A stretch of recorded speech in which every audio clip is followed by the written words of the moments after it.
time they messing with me in the masjid. And they're talking to each other about me right in front of me. Yeah, he's paranoid. I go, oh yeah? Slip that bar off and start whooping their bar. Oh, stop. I said, what? Ain't nobody doing nothing to you. You paranoid. Oh. Now, I'm not hitting them on the head, but I'm hitting them with an iron bar. On his shoulders, and where it won't break nothing, but it'll show it. They didn't come back with no more of that. And then it happened one more time. The guy, maybe a year later gonna come with some stuff. So they was used to that. That's 1983.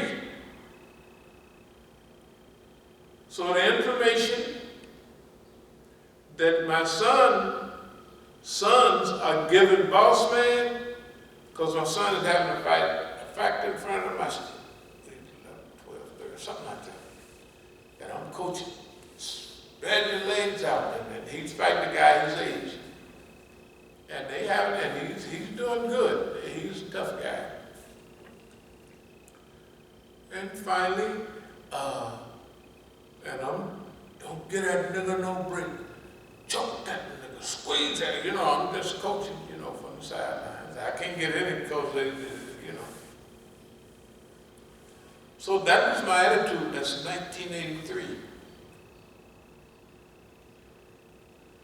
So in 2003, 5, or 13, I'm a different person.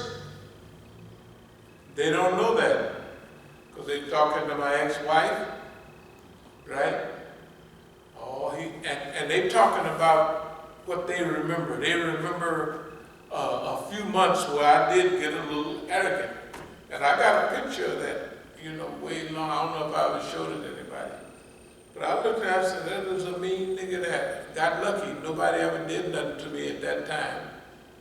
But if somebody would have did something at that time, this years back, I would have reacted in an inhumane way. In the meantime, I looked at that and I changed.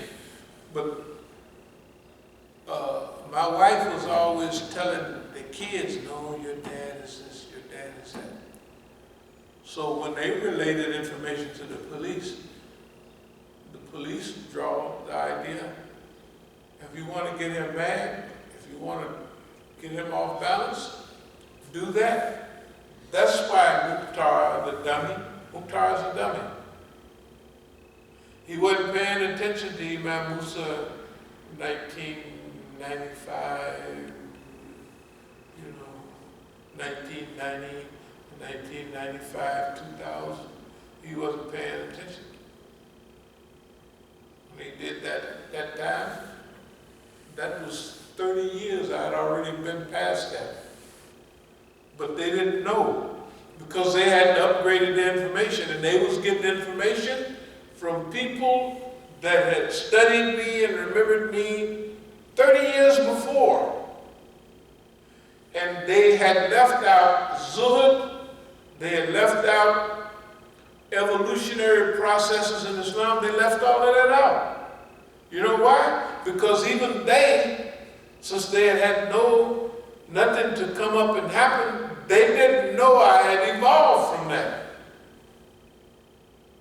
They didn't really know that I was down with sabr, sabu wa nifsul iman. And remember, probably even in the tape, I'm yelling at him. I got this covered. I know what I'm doing. Stay out of this. Right? That's what I was saying. It's evolution. That's why, I don't want to call them dummies, but the people are still calling here now. I didn't crack my phone, but there's phone calls on my phone right now. Because they don't know what else to do from the dummies. And I don't want to call them dummies, but it's easy for you to recognize what your enemy thinks about you by what he does.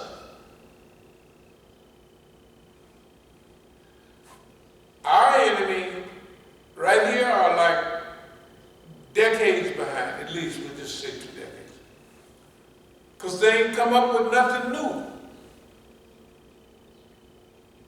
They have the system. That's a sign that we've been wearing their behind out all of this time. You got to remember, like if we had people here around us, we would have to feed them information. Like Baba Kloon, I said, oh man, you know, I bet you they're going, next time I go out there, they're gonna have sold the property on MacArthur. So the property, they don't have no right to sell it. They got to forge it. They've been forged. So they're trapped. But I can't go out there and tell them, Mukhtar, I want you to sell this big piece of property from 8101 MacArthur Boulevard to 8121. I want you to sell it. And he sold it. Of course, he ain't got the money because his physical situation haven't changed. So he would have got at least, if the taxes was $4,000, $5,000 on sale, they got to sell it for 800,000, a million, or something way up there, right? That's what they had to sell it for. I mean, the tax on the sale, you know, like you make a sale, so yeah, sale away. So Baba Kloon, I would tell him, yeah, man, they're going to sell my property out there, you know. And I'd repeat it again, and repeat it again. Pretty soon, oh, that's what he's worried about. Ring, ring, ring. So he called right out there. Baba Kloon's right here. He called right out there and tell him, man, y'all got another piece of property down? Yeah. Oh, what is it? He said, that's the same property, man. Musa fixed it up, half of it, new carpet, new tiles, new everything. We have programs down there sometimes. It took me years to fix it up. So, but when I go back out there, they had a deed. The deed has been changed to somebody else who's running a homeless shelter there. Okay, they can't do that because he don't have the right to. And I can file those papers anytime. Another thing is, you have to realize that in war, you have to give up some things. In guerrilla warfare, you can't fight. Psychological guerrilla warfare is in a way like physical guerrilla warfare. So you can't waste all of your troops holding this territory sometime that you've captured, right? So sometimes a strategic retreat. You retreat in order to advance, in other words. So you retreat in order to trap them, to get them to go and sell the property. They have broken all of their own laws, and they had no right to do it, and there it is. I did that on purpose because I knew the situation. The situation is, Baba Kloon is here, Baba Kloon is the major, you know, informer here at that time. So I just, and then in another case, I was trying to get the measurement on certain things, and so I was talking to another friend of mine, another brother, he's up somewhere, nice old fella, actually he's older than I am. So he inherited the leadership of one of the nice groups, you know, and so I was saying, well, how did this happen? How did that happen? So we just talking. He said, yeah. When we started so-called cab business or something other, I used to drive the cab all the time, and I made myself available to the leadership. That's how I became second in command. I was available all the time. I'd take him here, take him there, which is true. Anybody that's in a Negro organization or a white one that's doing what we do, they're going to have an employment shortage. So if you want to get in, all you got to do is come in and hang in the masjid all the day. Pretty soon, you'll be calling their Don and da-da-da-da-da. No problem. That's normal. Everywhere. That's normal. Right? Because the poor Imam that maybe started the show, he can't run the whole show. Right? So, just said, well, when the guy said, yeah, I just made myself available, so every time somebody needed to go somewhere, I would take them, I would do that, and then everything just got quiet. Because the same thing he was doing to me. He'd come here, and he stopped coming here. He stopped coming here. I don't know for what reason. Maybe he said he's sick. That don't make no difference to me. I'm just telling you that you have to have sense. And you got to be moseying around. Sometimes moseying around means you can't wear your sharp suit. I got sense. Very good. Sometimes you got to wear a clown suit. I ain't got no sense. But you got a ton of it. See, this thing about disguise is sometimes you have to play the role of the humiliatee. You got to let people sometimes humiliate you. An arrogant person can't do that. They can't do it, right? Some leaders can't do that. That's a flaw in their leadership. Okay. The other thing about evolution, we have something here on evolution. Evolution means that you leave the door to evolution open so that you can evolve and grow and develop as you move forward. That's what we've been doing here. Okay, so a lot of this is way back in history, but I bring all of this old stuff to remind you of what we have already done. We've already done that. We are now in a new phase of development, but we don't leave all of that out because we're moving into a new phase. Because evolution, you don't leave out evolve and you leave out that and keep evolving. No, you build off of, right, what you've evolved from. So your advantages, your self-determination, your concentration, and creativity are your weapons in overcoming inner conflicts. You got to have certain abilities and you have to use them. When you are transcending a difficult environment, guard against resentful, negative attitudes. Oh, this battle is so terrible. Oh, nobody loves me. There's some old stuff. You can come up with anything. Everybody is against me. They will block your progress. Keep your temper in check and your criticism to yourself.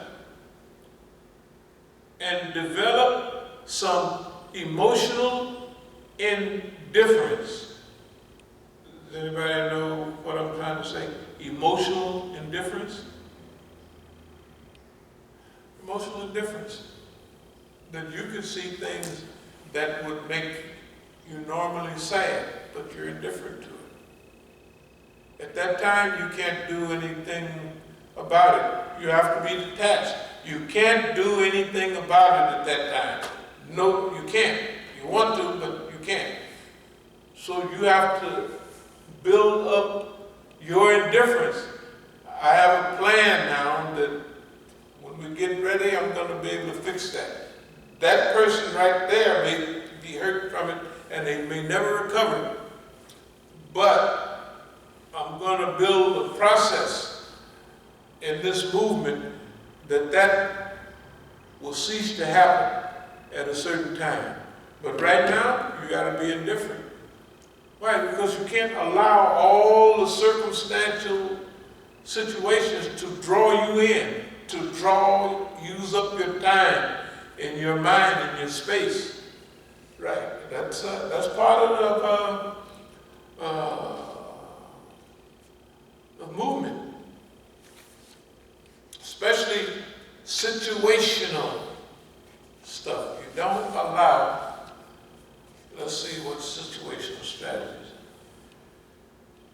Generally, in executing an artful strategy, the leader is directed by a ruler.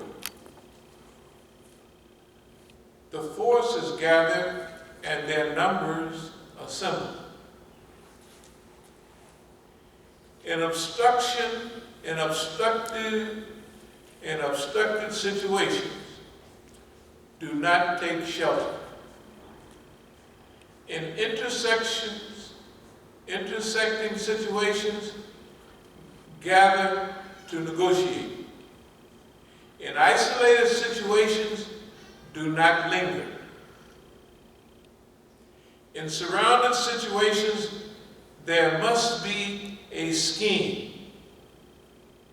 In desperate situations, there must be a challenge.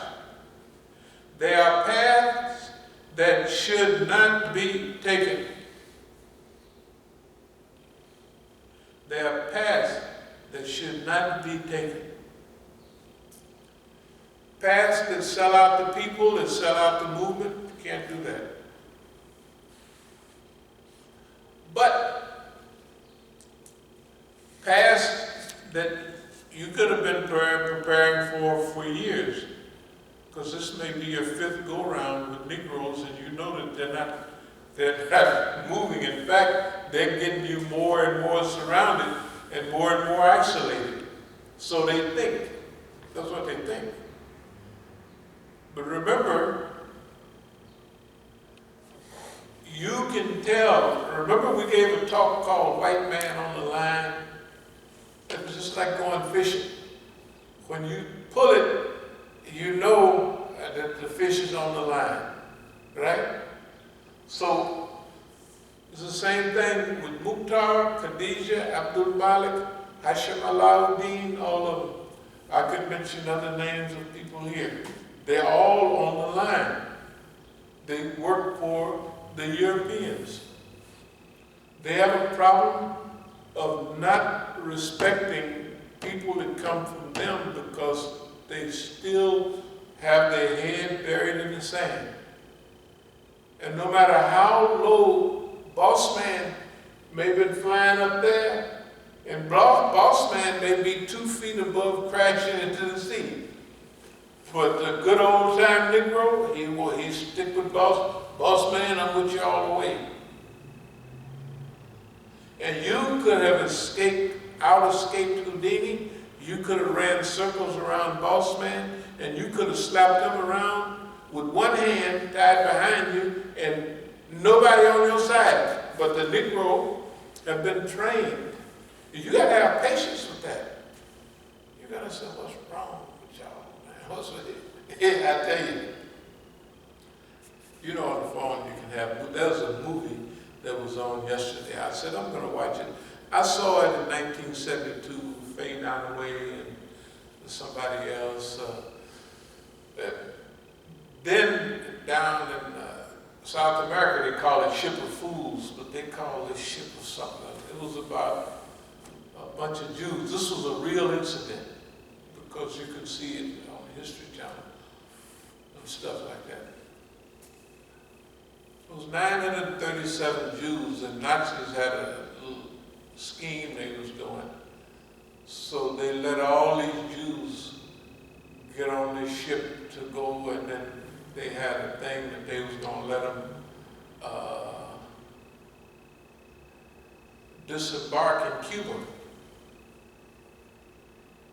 Anyway, they didn't let them disembark in Cuba, except one or two little children. And then when they came to the United States, they didn't, the Coast Guard pulled the ship up and said, you can't touch the United States. Finally, the ship went all the way over, and then they let it disembark in Denmark or Sweden or one of them. But the only thing is the Nazis took over those countries a few months later. So out of the 937, 600 of those people died in the concentration camp. But it was some scenes that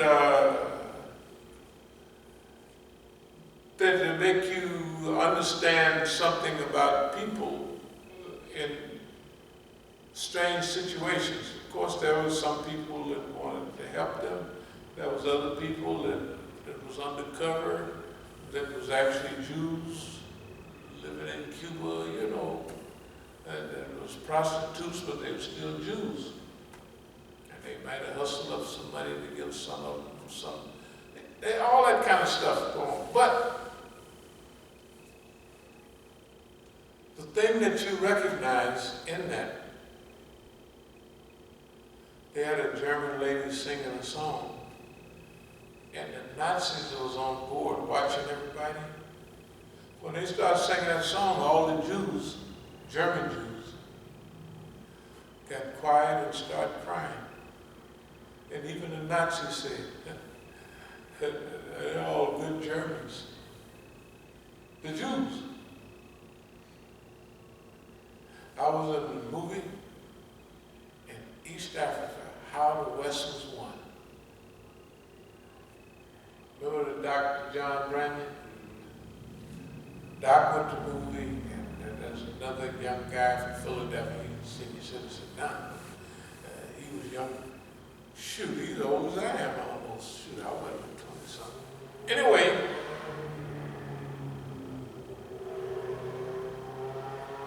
Doc was a real American.